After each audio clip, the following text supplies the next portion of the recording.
In the Smart Woodshop today, I'm going to show you how to use the 3 accessories available from Festool for the dominoes. I'm Ron Paulk, and this is the Smart Woodshop. If you want to get a detailed set of plans to build a Smart Woodshop for yourself or one of the 3 Paulk Smart Benches, there's a link in the description of this video down below where you can go purchase plans and download them 24/7, 365. Festool has 2 machines referred to as dominoes. The larger 700, the XL, and then the original smaller 500. Both of these machines do the same thing. They create a mortise, and then you can slip in these pre-made tenons referred to as dominoes. They make it easy because it's just a matter of putting in the proper cutter and setting up the fence and depth stop in a couple of settings, and then you can quickly make as many mortises as you need to make.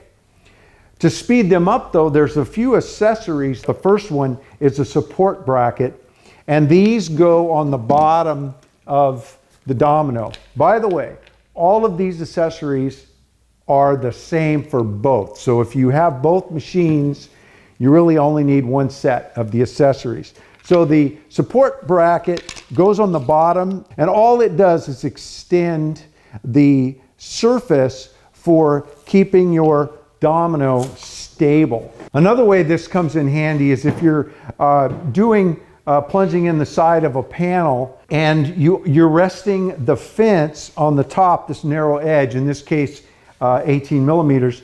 So when you do that, there's not much support there for the fence on the top, and that's really the critical placement you're trying to go for, because if the domino is tipped a little bit up or down, it's going to put an incline to the mortise, and then your domino won't fit well. So by adding this plate on, the support plate, it gives you a solid connection, so then when you make the cut, you're able to keep it square. The next accessory is called a trim stop. To start with, it slips onto the fence of the machine, and it only fits on one way. There's no putting it on a little bit out of whack. It clicks all the way on, and then there are 2 brackets on the side that slip in and go into a slot, and you tighten down the 2 screws, and it's locked in and aligned. And now what it gives you is fences or guides on the bottom, the side where the material is. One way to set up the stops is just to measure the width of your material, which in this case is 38 millimeters, 1.5 inches. And so I can just set each side on 19, and then it's ready to go to line up the material to plunge centered. Another way to line it up is to put a center mark on your material. And if you're doing a bunch of material, you only have to set it up once, and then it's repeatable. So in this case, again, I'll go and find 19, put a center mark, and then line that center mark up with the center line on the base plate, and then take the 2 stops, they were already in the right position, but loosen them up and just push them up tight to the material. In this case, I've got some scraps of plywood to sort of mimic building up a face frame for a standard kitchen base cabinet. I want to put mortises in the end of each of these 3 pieces, one for the top rail, one for the lower rail where the drawer will go. This would be like a standard, probably 4-inch drawer, and then the bottom rail. Got my finished surfaces up. I put little X's on everything so I know when I'm making all these cuts, because you get moving, you get these set up, and if I were doing this, I wouldn't be building one face frame or doing just one set of rails. I would set up and do the whole kitchen, all the rails and all the styles, and get them all cut, and then start assembling. So, you know, getting your production line in order and marking things so you can just keep going is really a big part of the efficiency. I've got my trim stop set, I've got the fence set, and I have the depth set, and then I also have the mortise itself set. So I'm ready to go. I just have to add power and vacuum.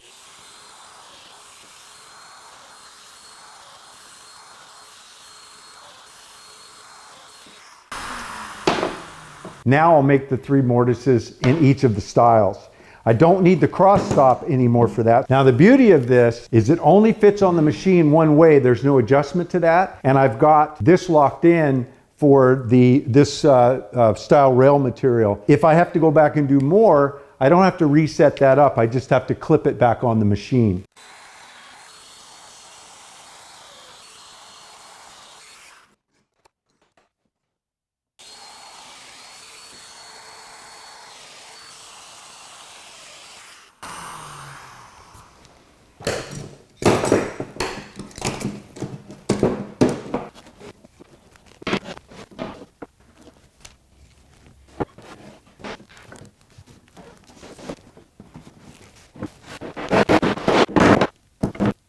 This face frame is perfectly lined up. The surfaces are flush.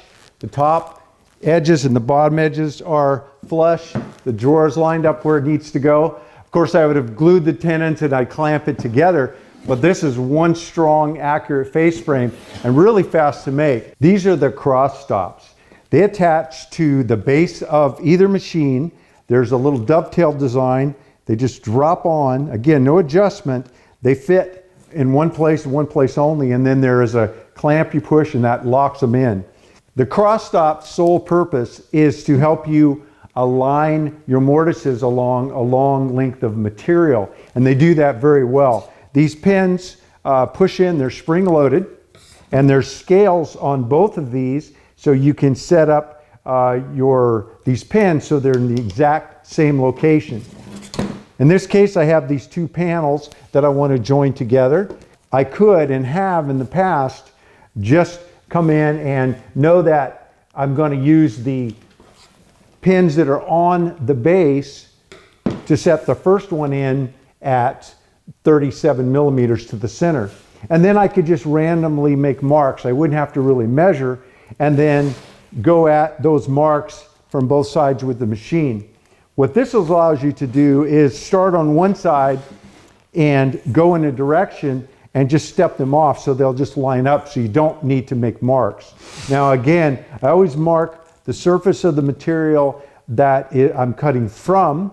And as a side note, if I'm doing a cabinet job and I've got finished cabinets, I will mark the edge, the end that you don't see, or I'll put a piece of blue painter's tape on and mark that. And then an arrow just kind of in the direction that I'm going to start the cut. So I know that I've checked the grain of the material and this is the direction I want things to go. So I want to make sure that I have my alignment from here down. I don't need to come in from the other side on the second piece. So that's why the mirrored stops, because I'll be using one stop for one piece, turning it around, it's mirrored, set up exactly the same, and do the other, and then they'll line up. And it makes real quick work of this. For the first cut, I want one close to the edge, so I'm going to use the built-in pins that are on the base of the 500.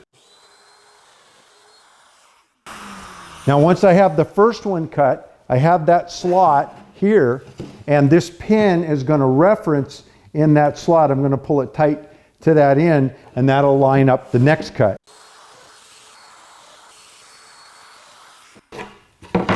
So I have my mark, I know I'm working for the right surface, and I'm going this direction. I have the arrow showing me that. I'm going to start by using the mirrored side here, this mirrored pin on the base.